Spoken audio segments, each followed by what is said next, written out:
Hi, and welcome to the latest edition of our Seafood News Weekly video, brought to you by Foreign Trade Data. Thanks for tuning in today. I'm Amanda Buckle. And I'm Nicole Christie. Let's take a look at the top seafood stories from around the globe.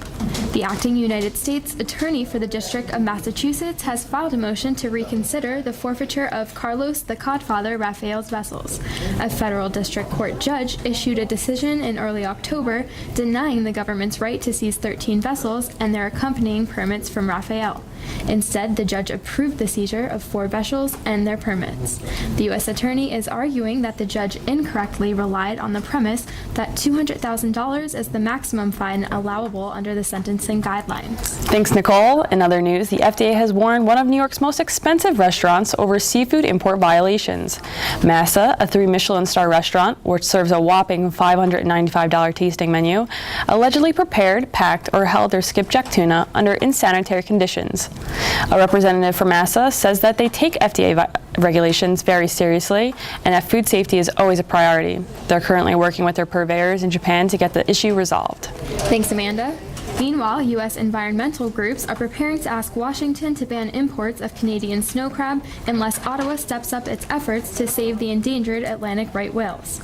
The threat from the environmental groups comes after yet another right whale death in the Atlantic. The reason for the Canadian snow crab target is because the country has no mandatory regulations in place for snow crab gear or lines that could help prevent whales from getting caught in them. Thanks, Nicole. In our final story of the day, Greenpeace has released their annual report on the state of the global fishing industry, and the results show that large U.S. food service companies are lagging on sustainable seafood.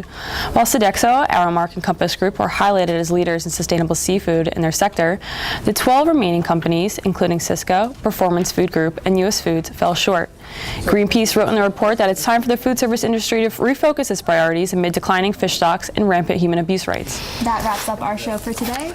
Thanks for watching, and be sure to head over to seafoodnews.com or visit the Seafood tab in Comtel for a comprehensive look at the latest market and industry news.